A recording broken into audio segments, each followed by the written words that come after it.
Hi, some episodes just feel so personal, and this one does. My name is MC Olivia, and welcome to We Go Again Next Summer. My guest today was part of my midwife team when I had my baby last year. In fact, today is the first time that I've seen her since I had my baby. It's so special a moment for me. But beyond that, she is also a beautician. Two worlds that don't often collide. But the more we talked while I was in hospital, the more I realized that those two words have a lot more in common than I thought. It's all about how women feel in their body and whether they feel seen in the important seasons of their life. We go again next summer. Real women, real stories. We rise and go again with MC Olivia. Today we're getting into something that matters a lot to me: self-advocacy during pregnancy, especially when you're in a system that feels like it wasn't built with you in mind. So my guest and I will get into it today. We'll talk about what self-advocacy looks like in practice, and we'll also talk about how women can take care of themselves, self-care during and after pregnancy. We go again next summer. Real women, real stories. We rise, go again. My guest today is Regina Tita. She's a midwife with the NHS, and she is very passionate about maternal health and women's care, women's health generally. She's also an entrepreneur and the founder of RTstethics, a beauty and aesthetics salon dedicated to helping their clients feel and look their best. Welcome, Regina. Thank you for having me. It's so lovely to have you. Yes, lovely to see you as well. I didn't think that you'd make it because your schedule is always so crazy. I'm in night shift in 3 hours, but we make it. Thank you for coming. You took really good care of me. I must say that on camera. When I was pregnant, Yeah. I was in hospital with a high-risk pregnancy. I had preeclampsia, high blood pressure, and all of that. And I was hospitalized, and you would come in the middle of the night and be like, "Hey, Mama, you're not sleeping?"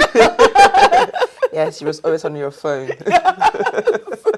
And you would get me tea, you get me really chill water. Yes. And I remember one night you actually put white noise, I think sound of rain, because I couldn't sleep. Yes. I still do that now. It drives my husband crazy. Yeah. But it helps me sleep. It works. Yeah, it does. Okay, welcome, Gina. Thank you so much. So just to get things started, we're going to play a quick game. Okay. I've got 3 boxes here, Yeah. mystery boxes. This one is empty. And this one, there's something in it. I can feel it. Yeah? This one, definitely something. So this one has a cute keepsake. This one's completely empty. And this one has a, what would I call it? When you scratch and win, yeah, like a scratch card, okay? So you're gonna close your eyes. I'm gonna mix them together, and then you pick one. I wish you the best of luck. All right.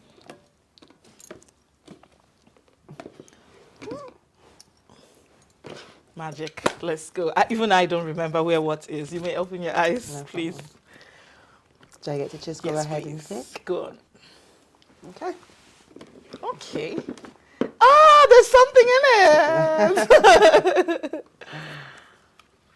Lovely. That's lovely. Put my jewelry in there. Yes. Thank you so much. You are welcome. Let's keep this. Okay. So let's get into the conversation today. We go again next summer. Real women, real stories. We rise, go again. We are talking about advocating for yourself in pregnancy, taking care of yourself in pregnancy. And I say that with a straight face, knowing well that all the spa appointments that I had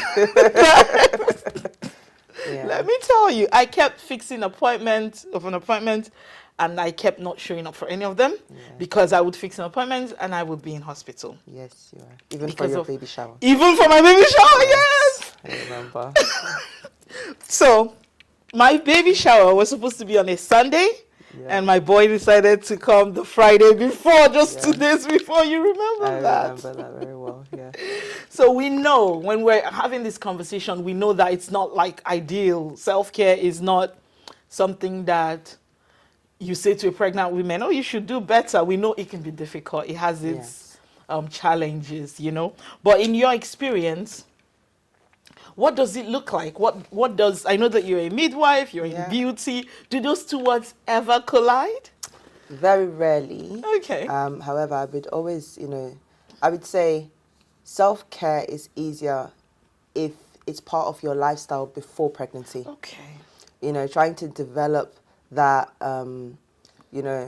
that drive to look after yourself in pregnancy is like adding an extra task.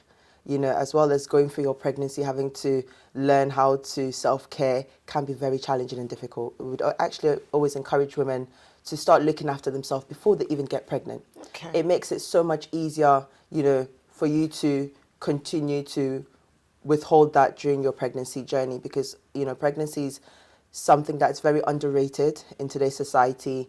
It carries a massive importance. Everybody focuses on the cute baby at the end of it, but for the mum and the partner as well, it can be a roller coaster. And, self-care would definitely start from before conception and during, your pregnancy. There's little things you can do. And I think just being kind to yourself, being forgiving as well is very important, and trying not to compare. That is part of self-care, not comparing yourself to what you're seeing on social media, not comparing yourself to your neighbor's story or your parents, and just allowing yourself to go through something so, it can be quite intense and very intimate and very sensitive. And, that can only be done by someone who is forgiving to themselves, because it won't always go the way you've envisioned it and the way you've planned it, and would actually always advise you never to set anything on stone. Be very flexible with your, with your plan, and that is part of self-care, because that's going to help you, try to keep a stable mindset, your mental health as well, because if you've got your heart set in a particular way of how you want your pregnancy, your childbirth to go, it can be very detrimental to your, to your mental health, So you, like I would say, you would start off with just being kind to yourself, before conception, because not everybody can conceive, unfortunately, and I think when you're kind to yourself, you allow, and you're forgiving yourself, it allows you to just flow with it. If it happens, it happens. And at the end of the day, we hope and pray that, everything will just be as you've dreamt, and will be an amazing experience. But unfortunately, it's not for everybody. It's not for everybody an amazing experience. And I think it's just being open to whatever outcome, and just be kind to yourself. That is self-care. Be kind. Be kind to yourself. And forgiving. And forgiving. Yeah. I think even though I've had my baby now, I needed to hear that, because some days I'm looking at him and I'm like, I hope I'm doing enough, you know? Yes. And then I just remember, be kind to yourself. This is your first time being this boy's mom, so it's not like you have the manual for it. Thank you. No problem. So right now, you mentioned social media. On social media, we're seeing a lot of buzz. People are going off about what self-advocacy is like for Black women, for brown women, for people of color mostly. And the thing is, it feels like we don't get heard in clinical settings as well as we would like to be heard.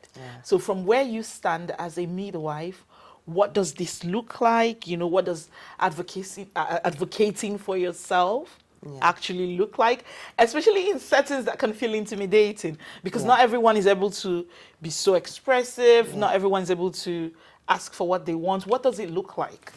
Yeah, so I think the first problem, or the first, difficulty for Black women, in their pregnancy journey is being in an environment, especially live in Aberdeen, is going to this appointment and nobody really looks like you.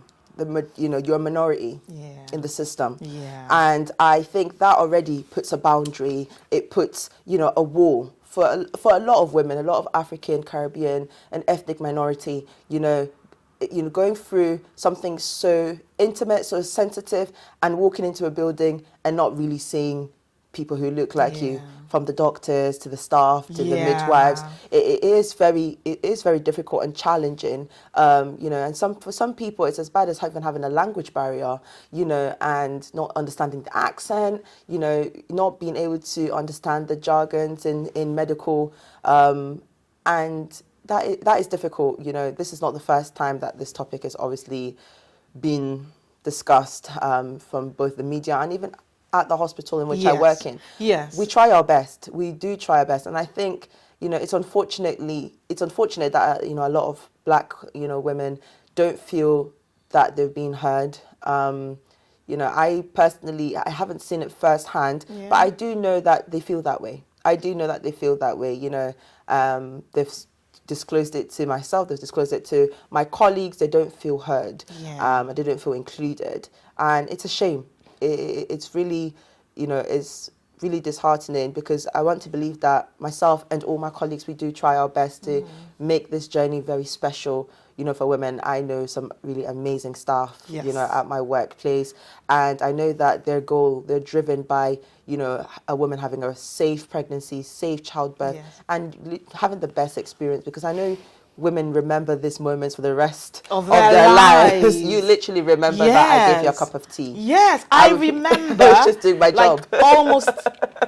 I remember every midwife who attended to me that period. I was like, oh, this angel is here again. But I know that my experience is not everyone's experience. Yes. And I also know that I'm a lot more outspoken than the average people, person. Yeah. I have media experience. I mean, I'm on this podcast. I'm trained to communicate. So I communicate more than most people. So I had a wonderful experience. And that's why we're having this conversation. To say, how can we arm the next woman? What can she do? What can she do differently? What can she say? How can she ensure that the system shows up for her, as well as she should be cared for. And I say this because in Aberdeen, I know that you're the only Black midwife I met. I had several midwives. In the last 8 years, what can I say? Oh, do you get what I'm saying? Yes, I had so many midwives. I had the one at my GP that I would go to like every other week. The community, And then when I was in hospital, because I was in hospital a lot. Yes, a lot. I had different ones. For weeks and weeks. I had different ones attend to me, and you were the only Black one. I remember coming in the day that I met you, because I had met you at a wedding. Yes. I was the MC, and you were there as a guest, my friend's friend. And then my daughter and yourself were talking. I said, oh, who's that lovely lady that my daughter just wants to go home with, And so when I'm in hospital, the second time I saw you, I was in hospital looking like I was wearing all my trouble on my face. She was defeated. I was defeated. Yes. Do you know, they were just they kept telling me, we might move you to another city. Yes. We might, because they needed the NICU. Yes. It was intense. It was a lot happening. And then you walk in, and I'm like, oh my goodness. She knows the bright me. The last time you saw me, I was on the mic. I was, giving everyone heart. And then here you are, and I just have wires in me, just looking so forlorn. I didn't even have a proper haircut. I was so shy and embarrassed. Yeah. And then you came. And you spoke to me, and it was not what I expected. You were so warm and kind. And then I kept looking forward to, when is Gina going to be back? You would gist with me, talk to me. It felt nice, to have a familiar face in hospital. Is there something that a woman could do? I mean, I wish we didn't have to do anything different. Yeah. It should be enough to just show up and be taken care of. But the reality is, sometimes because of certain barriers, like cultural barriers and things like Yes, that. culture expectations. Yes, it doesn't Yes. always translate. Yes. What a woman would expect, like let's say you're from Nigeria, what the practice would be in Nigeria wouldn't be what the practice is here. Yes. So I think it's worth it to be armed with some skills that can help you navigate that season. So if you were to say what positioning a woman could take that could help her be heard more, Yeah. what is there anything at all? Yeah, definitely. I mean, a lot of the time we work through guidelines. We try to be flexible with it, and we try to make it as holistic to the individual woman. However, you know, women can also help themselves to help us help you. Yeah. You know, at the end of the day, we are also just humans. Yeah. We don't know unless you tell us. Yeah. And I think what I would definitely advise is that you speak up for yourself. You know, no matter how crazy or how, you know, extravagant your ideas are, Yeah. you need to share it with us. We need to know your expectations to be able to even meet even one of it. Yeah. You know, because if we don't know, we can't help you. Yeah. You know, and I think when you come from a different health system, especially if it's a private health system, you know, it's a big shock in the system because the NHS is public. It's not a private care, especially not in Aberdeen. Yeah. You know, so the staff are most times overworked, the system is overstretched, you know, so you can start off by even writing down your thoughts. You know, we accept all forms of communication. You can write it down as an email, you can write it as a text, you can write it on a piece of paper. If you can't, you can even record it at home and play it for us to listen. You know, so a lot of people think that, you know, that especially in you start off meeting us in community at your local GP Yes. surgery, and a lot of people who are feeling a bit shy and unable to speak face to face directly to the midwife, there's so many ways of communication. You know, you can slip a letter and give it to her. We will read it. We have to, you know, and during your pregnancy as well, we encourage you to fill in your birth plan, which is a way to kind of stimulate ideas, stimulate conversations for your next appointment. However, that is later down in the line, about Yeah. your 6-7 months before we even start looking at your birth plan. You know, so you could do it from your booking appointment. You know, you can do it at any appointment, any contact you have with, you know, your midwifery team and services, whether it's your, you know, doctor, your midwife in community, the midwives in hospital. There are so many gateways that you have, so many opportunities you have to speak up, and it doesn't always even have to be from you. You can get your partner to. If it's someone you trust, whether it's your mum or your family member, sometimes we have people who don't have a good support system and all they've got is their best friend. You know, we listen to that as well. Sometimes we've got, you know, I work in the postnatal ward, and sometimes we've got, you know, dads or family members who come up to the desk and they're like, can you just go and check on her? At some point in the night, she won't buzz to ask for help. Can you do that? You know, and we accept that, and we respect that. And we, you know, we try to, you know, provide as much as possible. So I would say starting off is, you know, writing down all your ideas, all your expectations. We don't judge. There is no such thing as a silly question. I know we say that, and sometimes our face might look it like it's silly. It's not. I promise you, we don't actually judge. We do take it into consideration. There is no idea that you're going to bring to us that we haven't heard before. There's somebody before you who has said the same thing, Yeah. you know, and we always try to meet to it. And sometimes we'll tell you it's just not possible. And I think it's better you hear that than, you know, keep that in your mind and then you're disappointed that you didn't get it. It was never possible to start with. And I think by having that conversation, then, you know, you've kind of set yourself up for a good start, Yeah. first of all, because there's just some things that you Yeah. can't accommodate. And it's better sooner than later to have that discussion, you know. But I would say find other ways to communicate. It doesn't always have to be verbal. And a lot of the time, you guys might not know this, but a little secret is that we monitor everything. You know, your communication doesn't have to be verbal. We're watching your body language, your eye twitching. We're, you know, monitoring everything about you every time we see you. We document it as well, you know. So there's some things that you might have not said to us, but we are able through other means to figure it out, you know, by just doing our job. And some people will address you, and sometimes we don't want to obviously step on boundaries. Yeah. You know, sometimes we can see that you're not comfortable with the plan. And, you know, some people will voice it out. You know, for myself, if I'm giving you a care plan or any information you're not happy with, from the expression on your face or, you know, your body language, I'll ask you, like, are you not happy? You know, is there Yeah. something wrong? Do you understand? Do you not understand? Is there any part of this information you want me to go over? You know, is there anything you want me to explain? Do you want me to bring somebody else to explain it to you? You know, and unfortunately, yes, it's not an equal system because at the end of the day, like I said, we are human.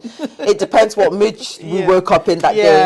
Our personal lives, we always try to not bring that to work, Yeah. but we're humans. Yeah. Sometimes your problems carry, you know, hover over you, even at the workplace, you know, and you might just be the unlucky person that day that just doesn't get that 100% from the staff member. But, you know, But you always you try always to try. give And 100%. if you're not happy with that person, get another one. A lot of people are not aware that they can actually ask for a second opinion, third opinion, fourth opinion. You can ask for a whole new member of staff. In fact, come another day and get a whole new team. Oh, wow. You know, a lot of the time people don't realize how much involved they can be in your care. You know, every single woman is involved in their care. No matter, if you say you don't want a cesarean section, we can only advise. You can say it. You can say, I don't want that. Yes, I know the risk. I've heard the risk, blah, blah, blah. I'll make my own research. I don't want it. We cannot force you. It's not prison. We're trying to help in our way. But at the same time, we might not always know best for what is, you know, beneficial for the individual. You know, we go a lot on research. A lot, you know, textbook. We try to cover ourselves for a lawsuit. Yeah. You know, but it doesn't mean that it might be to your individual specific interest. So you can say that. You can say, I know my body, you know, I don't think this will work for me. I don't want to go ahead with this plan. I want you to give me more time. The most we'll do is try to compromise and meet in the middle. You know, we can say Tuesday, you can say Friday, we'll say Thursday. Yeah. Let's meet there. Oh, that's lovely to hear. You know, and I think women need to realize that, you know, you've got so much power, you know, you have so much power to be involved in your care plan, and that is just part of advocating for yourself. You know, is to speak up and get someone to speak up for you. Lovely. Thank you so much, okay. Gina. So if you can't say it, write it or get Yeah. someone else to say it for you who Yeah. can say it. Yeah. Yeah. We'll take a quick break, and then when we return, we'll talk about the changes women experience in their body and how they can care for themselves during that all-important season of pregnancy and even after. We go again next summer. Real women, real stories. We rise, go again. So postpartum bodies go through so many physical changes, you know, changes that are not necessarily medical emergencies, Yes. but still affect how women feel about their body, how they show up. And sometimes it seems like some women practice being fine. Yeah. You know, they just put up that face. If you ask, how are you doing? I'm fine. Because it feels like struggle is, the more it seems like you're struggling, the better it feels like you're taking care of your baby. You know, the more relaxed Yeah. you are, they might feel like, oh, I'm not sure I'm doing enough. Yeah. So my question to you now is, how can pregnant women and new moms, for that matter, practice self-care without the guilt? Okay. I think, I mean, everyone's journey is different, like I said, in pregnancy and in childbirth. And practicing self-care without the guilt, I think mums need to realize that without you being at your best form, at your best mental state, there's no well baby. Yeah. You know, so with that in mind, you need to ensure that you try by every means to ensure that you are well, you're safe, you are as happy as you can be, you're healthy. Because if, you know, for the first few weeks and months, especially postpartum, you know, the child's well-being is highly affected by their mother. Yeah. And in pregnancy as well, it's very difficult and impossible to have a straightforward, healthy, well-balanced pregnancy if you are not well. You can't be looking forward to a well, healthy baby and you're not in a healthy state. Yeah. It's unrealistic, you know. So if you prioritize your child and, you know, you think your child is your most priority, you've got to start with yourself. Yeah. Because your child will not enjoy you If you're you're not okay. So, you know, that alone should help you fight that guilt. Because children, their development the most development in their brain is done within that first 2 years, up to 5 years. They are monitoring everything before they could even speak, from the months postnatally, they are monitoring your smile.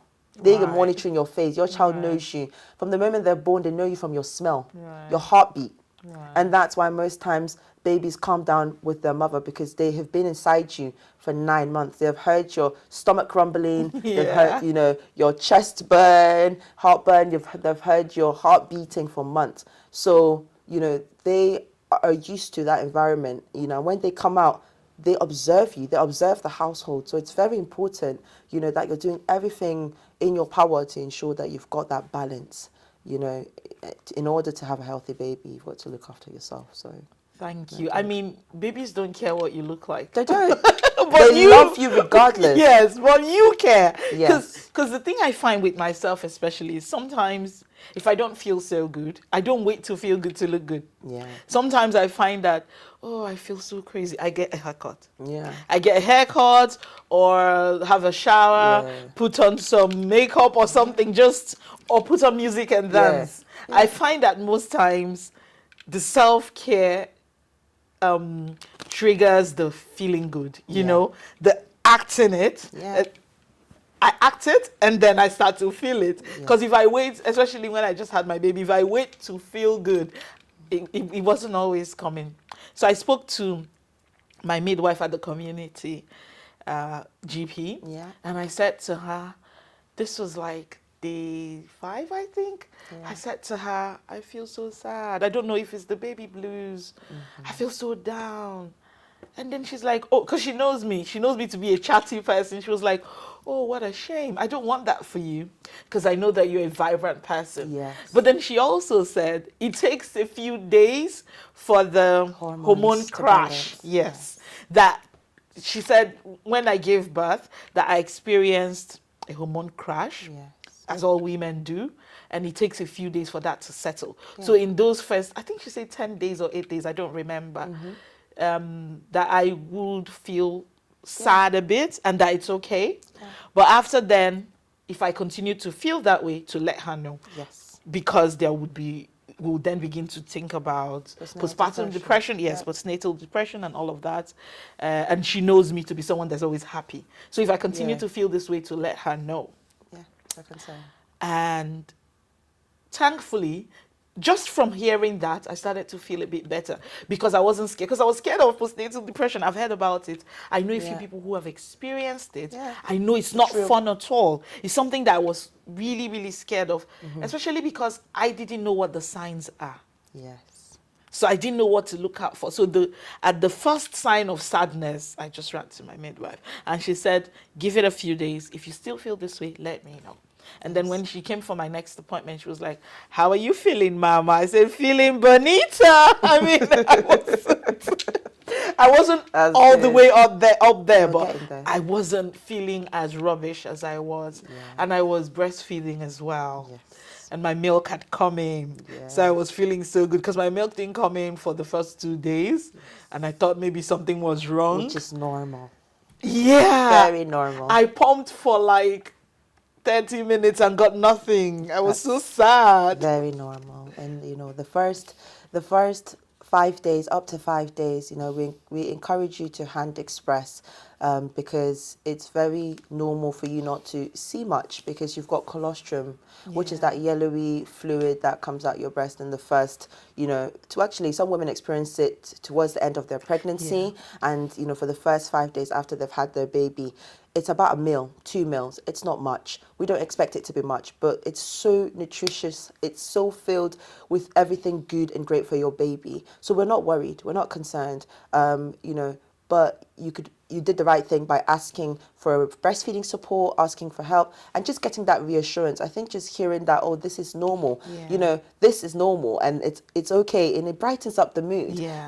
And because of that, your recovery is gonna depend a lot on what kind of delivery you had, what kind of pregnancy you had, what outcome did your child come out in, So you've just got to be mindful, if you've had a very difficult pregnancy or a very traumatic childbirth, I would be more concerned if I walked into a room on day 2 and you were smiling and dancing.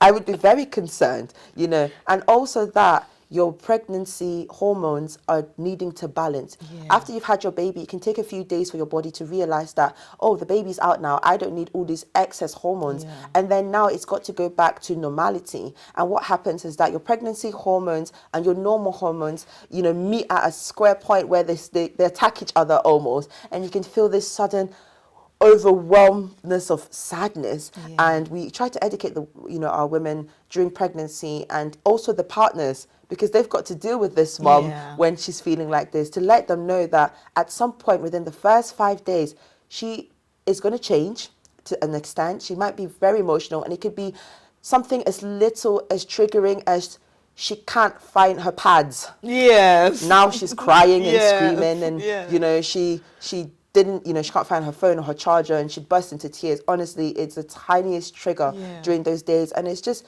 your body adjusting to its new life. You know, you've had a baby.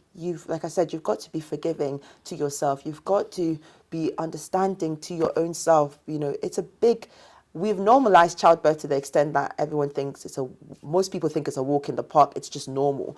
It's a very life-changing event. Yeah. And for some women, very life-changing to the point they go home not the person they came. Yes. Not only did they have a baby, they might have an extended condition that is going to last a few months. They could have bladder injury. They can have so many things, a permanent scar. You know, it's not just, like I said, about the cute baby and everything at the end. For a lot of women, it's a new world.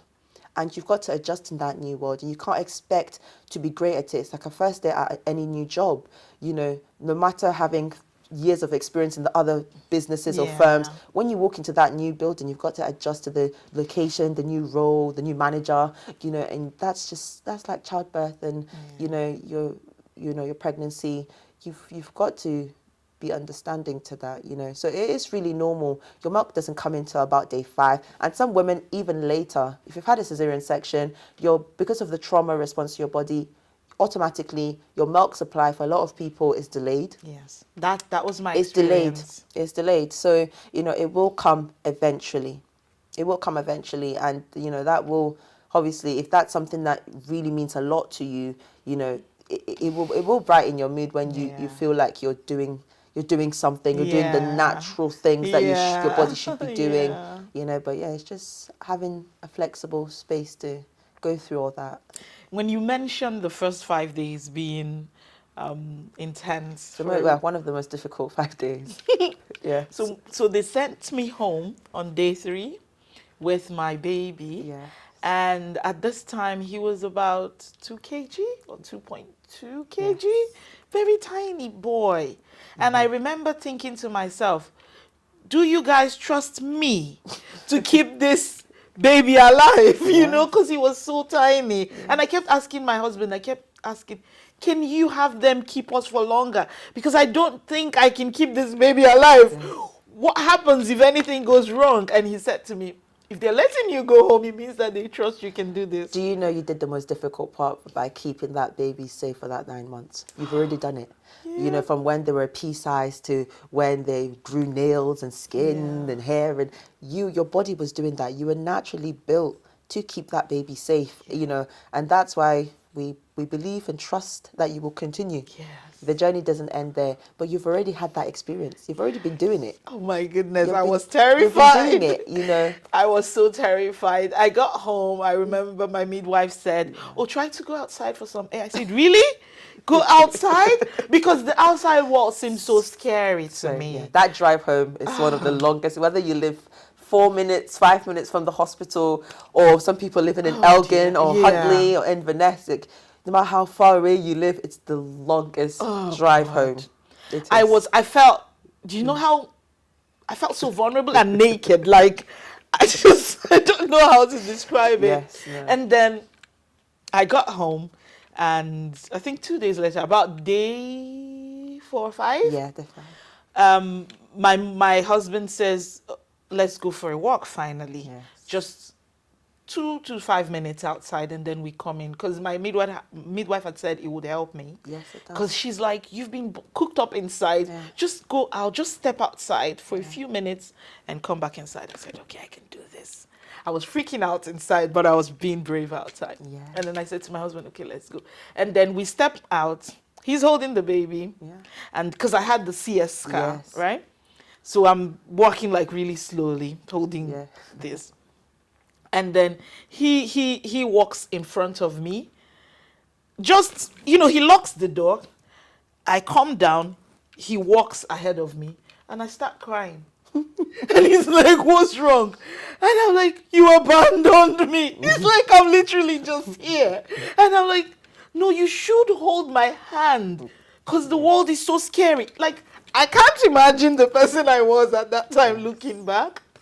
But I was so overwhelmed with emotions in my head. And it felt like I was seeing the world for the first time. Right? Everything was, I was so concerned. Is this baby going to be okay? Am I going to be okay? Do we have everything we need just for a 2 to 5 minute walk? I was packing diapers. I was packing like pretty much everything. I expressed milk. I was going out with milk. And he was like, don't worry. We're going to be back in just a few minutes, And we didn't go out again because I started crying. So you turned And then I felt guilty for putting him in that position. And then he's like, can we go? I said, no, I can't go. My day is ruined. And then we went back inside. Yes. And then after I felt better, I just had a shower. And we didn't end up going out. But it was the start of the process. Yeah. The next day we tried again and we were able to take at least 5-minute walk. Yeah. So just listening to you, you mentioned a lot about your husband who just by listening to you happens to sound like an amazing support system. Oh, he is. And the advice I would give a lot of women, who are fortunate enough to have a good support system is to lean into them. Yeah. You need it. You can't go through this journey alone, And if you've got, whether it's a partner, whether it's a friend, a colleague, anybody who you feel cares about you or is in your best interest, that you feel safe around, you need to lean into them, and accept help and accept the support, even as little as just reassurance. You mentioned a lot in everything you've said. I kept picking out that little point of your husband, the reassurance and, having someone to support you. It's so important. Not everybody is blessed with a good support system, but that's when you now use the resources around you, your midwife. You've got to speak up because there's a lot of groups and support groups that we can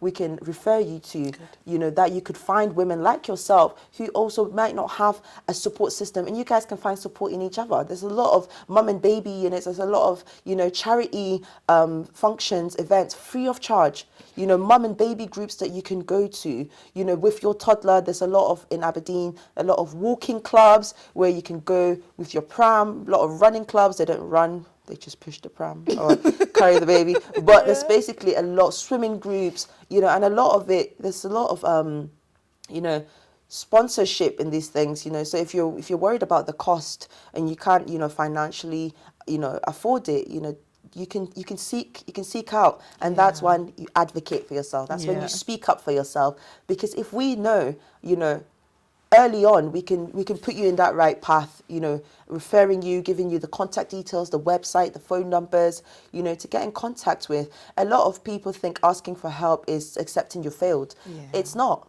It's really not. We understand, the system, and especially if you're foreign or new to the country or new to the healthcare, you're coming from different countries without your whole family, without your mom, your grandmother. It takes a village to raise a healthy family, and just because you've left them behind in whatever country, it doesn't mean you're alone in this country, or or wherever you are, because there's a lot of people going through the same situation as you. And social media is a lie and it's a scam, you need to face reality and see what is in your area and take advantage of it. Take advantage of it. Take advantage. There's so much out there to help people to excel in this stage of their life, and you've got to actively. All we can do is refer. If you don't take our reference and if you don't show up for yourself, there's not much else we can do for you. I'm gonna get you to point me in the direction of a few of these organizations that support, so I can put it at the end. So just keep watching till the end. You will get a lot of resources. If you're in Aberdeen, if you're in the UK, where you can access support for yourself if you're pregnant or you've just had a baby. You mentioned speaking up, and then someone can put you in touch with something. Here's something remarkable that happened when I just had my baby. The health visitor. I've had a wonderful relationship with all my medical team. Yes. Such a wonderful relationship. When my mom came to take care of myself and my baby, because I am Nigerian, we have something called omugwo. It's like where your mom comes, cares for you and the baby. But because my baby came earlier, she couldn't be here for the birth. So she came about a month after I'd had my baby. Now what happened was I spoke up.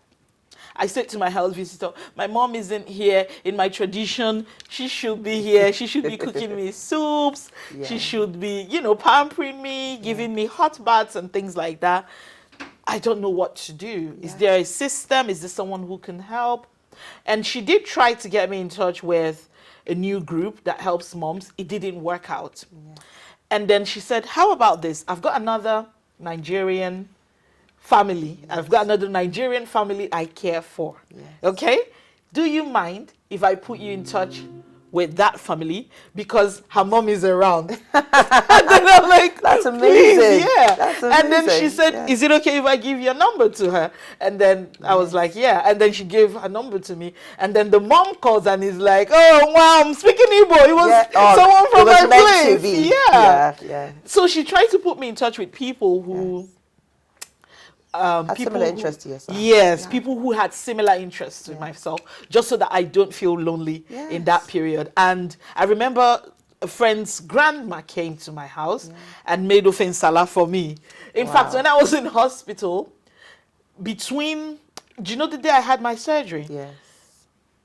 One of my friends, shout out to you, Chinenyenwa, her mom was around. So her mom made some soups and some stews for me, because in the NHS all you give us is toast when we That's not all we give you. No. You do have a meal, however the meal is not very culturally diverse. Yes. So when you first had the baby, not all, I mean the first thing. Yes, it is toast. The first thing is toast. And I kept asking myself, how am I going to survive on toast? How am I going to do it? So I asked her if her mom could cook and bring to the hospital for myself. And she said, okay. I said, okay, my surgery is going to be done at so and so. Look at me planning it like I was in charge. It didn't go that way. My surgery took way longer. Yes. And when they came, I was still in the theater with my husband and the team. And so they explained to the front desk who they were looking for. And do you know, by the time they brought me out, my food was waiting in the room. I was so excited. I ate the toast in the recovery room. Yeah. I ate the toast. They kept me in the recovery room checking my stats. The staff were wonderful. Shout out to all the midwives, all the staff at the NHS. If you were on shift in Aberdeen, at the Aberdeen Maternity Hospital on the 10th of October 2025, big shout out to you. You took absolutely good care of myself and my baby. He had to go to the NICU real quick. But everyone was wonderful. Everyone was patient. Everyone was kind. I had a good experience, and it would be wrong of me not to acknowledge that, because I know that the NHS gets a lot of bad press, but I had a good experience. I had a really wonderful experience having you and having all the beautiful people. I'll feel free to share it. Check on me, please. Gina, we have also got a forum as well where you can feedback that information. It's really important for us to hear it, and it really boosts staff morale. And, like I said, we are human, and it's good to get told you're doing a good job, not just from your management team, but actually the women you care for. As NHS workers, as midwife and nurses, we do a thing called revalidation every 3 years, and we have to basically prove why we should still keep our registration. And that is renewed every 3 years. And we use evidence-based information Yeah. as like, you know, the card, the thank you cards, the gifts you give us. So Okay. it does mean a lot. So if you've got an amazing staff or you really appreciate your care, you know, it doesn't matter how little it could be, even if it's just writing a little note on a piece of I paper. have their names written out. Yeah. I will do that. Yeah, You if let you me know know their where name, and I'll it's do even that. yeah. If you know their name, it's even better because then that specific midwife could use that, or that doctor or staff member can use that to show us evidence of why they should still keep their job and keep I their will put registration. all their names on the platform if you Yeah. tell me where to go. Because there were 10 Yeah. medical professionals in the theater with me when I gave birth. Wow. 10 different people, different nationalities, just all over me. There was one Nigerian man. Yes. And I just looked around, and the anesthesiologist, I Yes, think it's called. anesthetics, yeah. He was so good. He was by my head. He kept reassuring me. It was a long one. They had to get a senior consultant in Okay. because the baby wasn't coming out. They kept cutting and cutting, and my husband kept hovering over the place. He was so concerned. It's really difficult for men, you know. When we speak about maternity, when we speak about childbirth, it's very woman focused, rightly Yeah. so. I mean, we are doing the work, I must say. However, you know, the partners, the dads as well, they play a Yeah. massive role, and you know, we try to acknowledge how traumatizing it can be for them Yeah. as well, because women forget. Most of them do, you know, but the men don't. They remember everything because they were in their right mindset at that time. Yeah. Your body was going through a lot of changes. You know, you think you were aware of what was happening, Yeah. but actually you weren't. There's a lot of parts of your labor that you probably miss out, you blur out, you blank Yeah. out. But the dads remember. Yeah. They remember, and I think, you know, sometimes we've got to give them the appreciation post for all the amazing dads, partners, you know, Yeah. supports, birthing partners we call them, Yeah. because it could be anybody that you feel comfortable with. They remember this time of your life very vividly, especially the Yeah. delivery and especially in theatre. It's a very scary experience for them It as well. is. So yeah, it's very, very normal to have them feeling a little bit anxious during that time. And it's watching Father's, you go through that. It's Father's Day Oh, yeah. shortly, so Yes, happy it Father's is. Day to you Happy guys. Father's Day post. Yes. Thank you so much for having this conversation No, with me, it's Gina. okay, It's been it's wonderful okay. having you, thank making the you. time. I know from here you're back to work, Yes, caring I for the women, just Yes, I smiling and giving us whatever we need, including but not limited to, to white noise yeah. when the occasion calls for it. So thank you. Just on a final note, if you could say something to a pregnant woman or a new mom who is listening right now, and she is surviving, she's not thriving, what would you say to her in this moment? Are there any simple self-care tips or tools that you can share to help her get through today and through the season of her life? Yes, I would say the first step is speaking to somebody. Like I said, I'll keep repeating that, you know, you need to speak up. You need to speak to someone. It could be a church member, it could be your pastor, it could be your midwife, it could be your colleague, you know, to speak to women. You know, the more times you speak, you realize that a lot of people have got, you know, positive and encouraging, you know, knowledge to give you. A lot of people have gone through or recovered or know somebody who has gone through something similar, and they could put you in the right path or just make you feel heard or make you feel, you know, like you're going through something normal or sometimes even abnormal, because they might refer you to escalate it, you know, to sometimes your medical team, you know. But I would like to say you're doing great, regardless of what you've been through, regardless of how complicated this journey has been for you. You're doing an amazing job, and you honestly should be proud of yourself. You know, it's a gift. They call it a gift, and sometimes it doesn't feel that way because of how difficult that gift can be. But it's a miracle. We still can't really explain, you know, pregnancy and childbirth, no matter how much study we go through. It's, at the end of the day, it's a miracle. It's amazing. And, you know, the fact that you're going through, you know, this journey, you're carrying this baby throughout this time of your life, no matter how difficult it is, you're doing a great job. And you've got to tell yourself that, you know, you've got to really pat yourself in the back. And there's lots of things you can do to help yourself. You can try going on a walk, like Miss Olivia has advised. It's not for everybody, and especially it's not for the Scottish weather most times. But there's a lot of things you can do at home. There's a lot of self-help breathing techniques you can watch on YouTube. It's free of charge, you know. You can practice breathing techniques, you know, calming techniques. You can just type it on YouTube and watch those videos. You can do gentle exercise. Obviously, if you've never exercised ever in your life, pregnancy is probably not the best time to start. But you can do gentle exercise, especially for pregnancy. Depending what your individual interest is, you've got to figure that out. What do you like doing? Do you like listening to rock music? Do you like listening to Afrobeat? Do you like going clubbing, parties? Do you like going to church or the mosque? Whatever your religion is, you've got to figure out what your interest was before pregnancy. And if it's just one thing you can continue doing, will help you connect with that normal side of you, because it's familiar. You know, if it's an environment, a cafe you go to, you can just go and sit. And it's okay sometimes to sit, whether it's in silence or in chaos or with music around. You know, find that one thing that made you happy before you got to this point of your life and try and follow it up. You know, if it's doing makeup, like you said, you do it. You sit at home, take pictures. You don't have to post it, you know, but just whatever. And if it's having naps or sitting on TikTok, just do it. It's okay. Sometimes it's okay to have a lazy spell. Whatever used to make you feel happy before you felt unhappy or you felt like you were struggling, reach out. And if you don't know what your hobbies are or what made you happy, ask the people around you who are close to you, your parents, your partner, you know, and I'm sure they could tell you one or two things that you used to do that, you know, made you, you know, uplifted your spirits. So that is what I would say. Thank you so much. Yeah. You have uplifted my spirit through my pregnancy and checking on me, even after I had my baby, and just being here on the show today. So thank you.